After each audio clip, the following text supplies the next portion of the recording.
大家好，我是制茶师总嘎起。今天呢，带大家来到台山县关西镇，来看一些特色的老店。沿着个台山县，因为行路都非常的弯，所以加上冷热空气的交接处，造成也为动态的温差。要提供的按照优质东方名饮茶最赞的生长环境。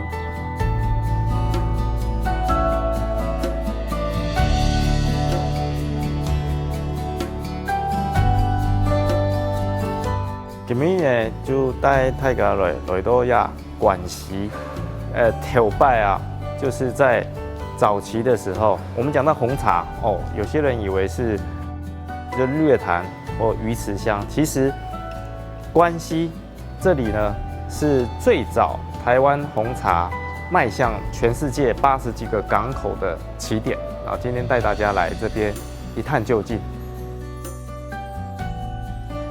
站在这一面墙，起都一样，闭上眼睛，那就干够哦。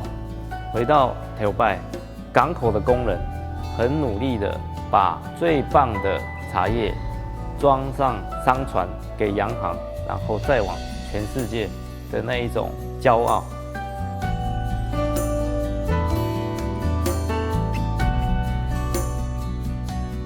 现在都是预约制导览嘛，对不对？不是说大家能自己进来自己去逛逛。那现在是多少人可以预约？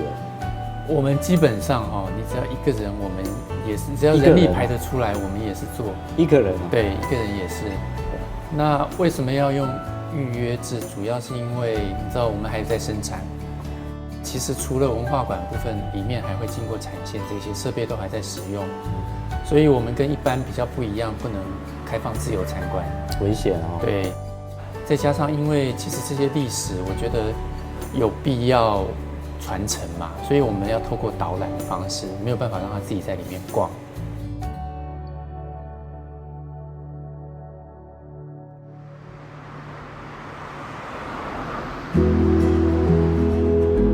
老板，那个你们家以前会做茶嘿，那要做嘛做面，然后又取名叫又散面哦，因为早期我们家做的面条，然后它是太面嘛，就客家话的太面。但是后来老人家就觉得说太面怎样，就客家话大家比较不是很清楚。那我们就想想看，换一个新的名词。因为关西还有一个叫玉山里的，玉山是全台湾最高峰。他就说，那我们是不是可以让我们下一代，我们的后辈人，可以在做面的部分可以跟玉山一样，然后在制面业界里面算是翘楚，所以他才取名叫玉山面。是。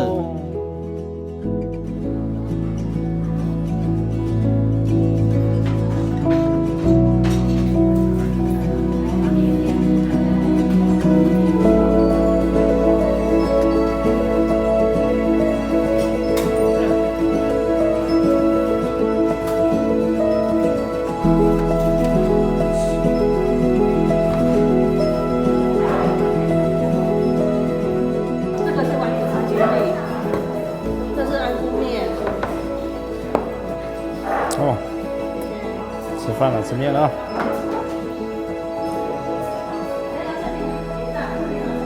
然后这个是客家的那种油葱鸡，来这边都是必点的小菜。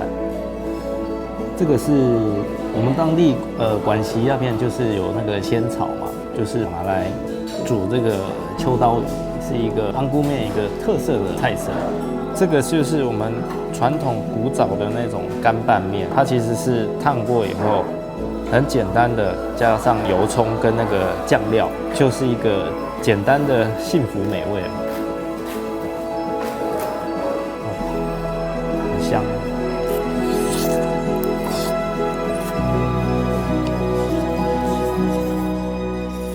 其实也三间店呈现嘅係你客家嘅硬頸精神。我知道台山縣對你客家人來講，對台灣人甚至全世界來講，佢係天公伯本我也到最好嘅禮物，佢物產豐富，氣候宜人，係一個非常適合觀光旅遊嘅地方。